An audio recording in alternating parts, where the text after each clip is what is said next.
Rajampet TDP కార్యాలయంలో TDP నేత మేడా Vijayasekhar Reddy media సమావేశం నిర్వహించారు. వైసీపీది సామాజిక సాధికారిక యాత్ర కాదు, వైసీపీ శవయాత్ర అని ఎంపీ బుట్టా రేణుక, మంత్రి మెరువ నాగార్జునకు వారి నియోజకవర్గాల్లో దిక్కులేదు. డిప్యూటీ సీఎం అమ్జద్ బాషా తాను సంపాదించుకోవడం తప్ప ప్రజలకు ఉపయోగపడలేదన్నారు. అవకాశం మీకు 2019 ఇచ్చిన తర్వాత ఈ 5 ఏళ్లలో మీరు ఏం చేశారు ప్రజల కోసం అది చెప్పండి. నేను వైకాపా ముఖ్యనేతలని ఈరోజు ఒకే మాట అడుగుతున్నా, ఈ 5 సంవత్సరాల్లో ప్రజలకు జరిగిన మంచి ఏంటి? స్టేట్లో కానీ, ఈ జిల్లాలో కానీ, లేదా రాజంపేటలో కానీ ఏం మంచి జరిగిందో ఒక్కసారి మీరు అలాగే చెప్పండి. ఏమీ జరగదు. ముస్లింలు 4% మైనారిటీలకు రిజర్వేషన్ ఇచ్చామన్నారు. ఎస్, మేమే కాదంట, రాజశేఖర్ గారే ఇచ్చారు. మరి నేను అడుగుతున్నా, తెలుగుదేశం పార్టీ గవర్నమెంట్ లో బలిజలకు 5% రిజర్వేషన్ ఇచ్చారు. ఎవరు? నారా చంద్రబాబు నాయుడు గారు. మరి మీరు ఎందుకు అమలు చేయట్లా ఈ గవర్నమెంట్ లో? ఓబీసీల కింద, ఎకనామిక్ బ్యాక్వర్డ్ కింద 5% రిజర్వేషన్ బలిజలకు ఇస్తే చంద్రబాబు నాయుడు గారు ఆమోదిస్తే మీరు ఎందుకు దాన్ని ఈరోజు ఇంప్లిమెంట్ చేయట్లేదు? ఏం వాళ్ళు మీకు ఓట్లు వేయలేదా? అంటే మీకు ఏ వర్గాలైతే ఓట్లు వేస్తాయి మీరు అనుకుంటున్నారో వాళ్ళకే మంచి అనుకుంటున్నారు. ఇది న్యాయమా? సామాజిక సాధికారత అంటే ఈ సమాజంలోని అన్ని వర్గాలకు ఒకే రకంగా, ఒకే విధానంలో ఎక్కడైతే పేదలు ఉన్నారో, ఎక్కడైతే ఇబ్బందులు పడతారో వాళ్ళందరికీ సేవ చేయడం. అది జరుగుతుందా? ఒక ఆయన మేలు నాగార్జున ఒక మంత్రి గారు వచ్చారు. ఆయన చెప్తారు, జగన్మోహన్ గారు అడిగి చేశారు, ఎడి చేశారు, మనంతా ఓట్లు వేయాలని. నిన్ననే ఒక అధికార ప్రకటన వచ్చింది. ఆయన వేమూరు ఎమ్మెల్యే, ఆయన సందర్భంలో పాటికి మార్చారు. అయ్యా మేలు నాగార్జున గారు, నా పేరు మేడా విజయశేఖర్ రెడ్డి, రాజంపేటకి మాట్లాడుతున్నా. మీరు నిజంగా అంత నిష్ణాతులైతే, అంత గొప్ప వ్యక్తి అయితే మిమ్మల్ని వేమూరు నుంచి సంతలో పాటికి మార్చాల్సిన అవసరం ఏంటో చెప్పండి మీరు నాగార్జున గారు దయచేసి. ముందు మీ కాన్స్టిట్యూన్సీలో మీకు సీన్ లేక మీరు ఆడ ఓడిపోతారని పక్క కాన్స్టిట్యూన్సీ మిమ్మల్ని మారిస్తే మీరు వచ్చి రాజంపేటలో ఊదరపడడం ఏంటో మీరు నాగార్జున గారు మీకే తెలియాలి. ఇంకొక బాగా భీకరంగా సింగారించుకొని వస్తున్నాం ఆమె. ఆమె పేరు ఏం పేరండి? పుట్టా. ఆమె ఏ ఊరో ఎవరికి తెలియదు. హైదరాబాద్ లో ఉండేది, మీడియం స్కూల్ కరెస్పాండెంట్. ఆమె ఇప్పుడు పల్లెలు ఎప్పుడైనా తిరిగిందా? ఏ పల్లికైనా పోయి ఏపీసీలైనా పత్రించిందా? మాట్లాడితే నేను బీసీ అంటున్నాను. మీకోసమైనా రాజ్యాంగం రాసింది డాక్టర్ బిఆర్ అంబేద్కర్ గారు. మీలాంటి ఉన్నత స్థాయి వ్యక్తులకైనా ఈరోజు పథకాలు అందించాలనుకుంటున్నాడు. ఏ రోజైనా ఈ పుట్టారేనమ్మా ఎక్కడికైనా పోయి తిరిగిందా? ఎవరు బాగా చూసిందా? ఆ వచ్చి అబ్బా జగన్మోహన్ అంటుంది. మరి జగన్మోహన్ మంచోడు అయితే నువ్వెంటే తెలుగుదేశం పార్టీ చేయలేవు తల్లి. 2019 ఉందిరా, నువ్వు ఎందుకు తెలుగుదేశం పార్టీ చేయలేవు? జగన్మోహన్ అంత హీరో అయితే ఆ రోజు జగన్మోహన్ నువ్వే కదా. మళ్ళీ ఆయన అంటాడు అమ్జద్ బాషా గారని. ఆయన ఇంకా గొప్ప వ్యక్తి, డిప్యూటీ సీఎం. మైనారిటీలకు ఈ 4 సంవత్సరంలో అమ్జద్ బాషా గారి తప్పితే ఎవరికైనా మేలు జరిగిందా?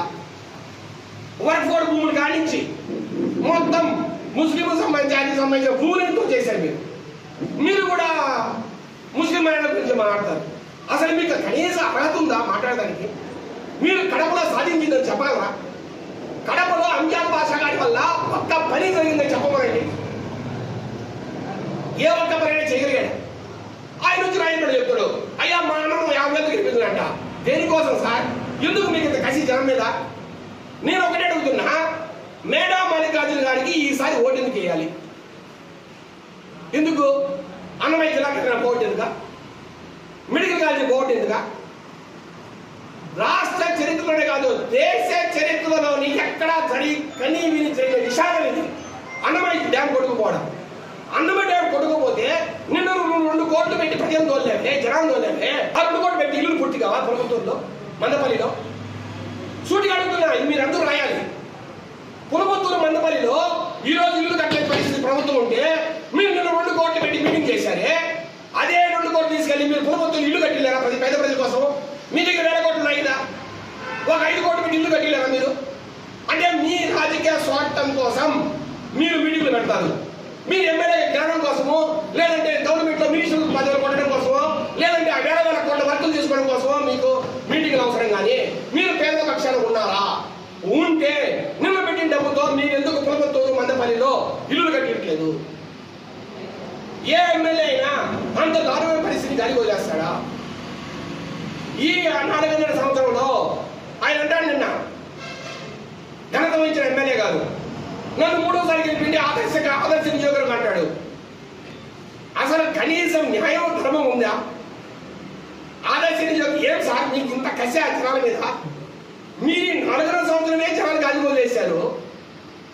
నేను ఒకటే చెప్తున్నా, గత 5 సంవత్సరాల్లో కూడా 2014-19 దాకా కేవలం ఒక వ్యక్తి గెలిచాడని చెప్పి తెలుగుదేశం ప్రభుత్వంలో ఆ రోజు 600 నుంచి 700 కోట్ల రూపాయలు చంద్రబాబు నాయుడు గారు ఆయన దయతో మనకి ఇచ్చారు తప్పితే,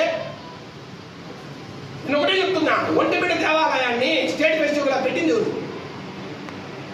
ఈ రోజు మనం చెప్తున్న డెవలప్మెంట్ ఏదైతే ఉందో రాజంపేట కాన్స్టిట్యూన్సీలో అదంతా కూడా జరిగింది 2014-19 మధ్యలోనే. ఆ రోజు వెనుకబడే జిల్లాలకు 50 కోట్ల రూపాయలు ప్రతి జిల్లాకు ప్రతి సంవత్సరం వస్తే ఆ డబ్బులంతా మన రాజంపేట కాన్స్టిట్యూన్సీకి వాడికి వాస్తవం కదా. అట్లాగే సపరేట్ నిధులు తెచ్చి ఈ రాజంపేట అభివృద్ధి చేయలేదా? ఆ రోజు కేవలం చంద్రబాబు నాయుడు ఆయన దయతో ఇచ్చిన మాట వాస్తవం ఇది. నువ్వేం తెలా సరే, నువ్వు ఇంత మొగడు అయితే ఈ 4 సంవత్సరాలు ఏం డబ్బు తెచ్చుంటావు?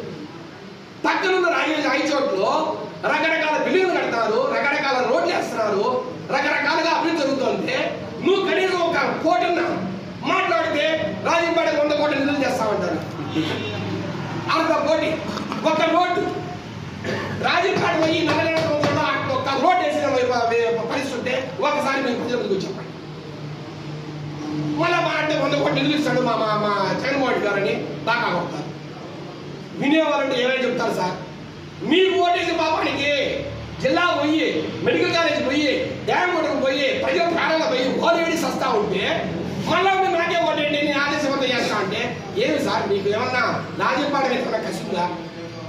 ఏమన్నా కోపం ఉందా ప్రజల మీద? ఈ రాజంపేట సర్వనాశనం చేయాలన్న కంగన కట్టుకున్నారా? దేనికోసం మీకు మళ్ళా ఓటు వేయాలి? మీకే కాదు, మిమ్మల్ని మార్చి ఇంకొకరు పెట్టినా వాళ్ళైనా ప్రజల వద్దకు రావడానికి ఏం ముఖం పెట్టుకుని వచ్చి ఓట్లు అడుగుతారో చెప్పాలి. ఇదే మాట నేను రాజంపేటలో ఉద్యమం జరిగినప్పుడు జిల్లా కేంద్రం కోసం ఇదే మాట మాడినా. జగన్మోహన్ గారిని సూటిగా ప్రశ్నించా, మీరు మాకు జిల్లా ఇవ్వకపోతే రేపు ఎమ్మెల్యే ఎలక్షన్ ఏ ముఖం పెట్టుకుని ప్రజల వద్దకు వెళ్ళి ఓట్లు అడుగుతారు వీళ్ళు? నేను అడుగుతున్నా, మేడా మల్లికార్జున పక్కన పెట్టి ఇంకో వ్యక్తిగా రైలండి, మాకు అనవసరం. మేము తెలియజేసే పక్షాన ఎవరినైనా 30 నుంచి 40 ఓట్లతో ఓడి తీరుతామని సర్పంచ్ తెలియజేస్తున్నాం. ఎందుకంటే ప్రజలు ఓడిస్తారు. మీరు చేసిన దురాఘాతాలు, మీరు చేసిన అరాజకాలు, పోలీసులు పెట్టి మీరు పెట్టే కేసులు, మీరు రాజంపేట గాలి వదిలేసిన తీరు, మీరు ఇళ్ళలో కూర్చొని ఎక్కడో రోమ్ కనబడుతుంటే మీరు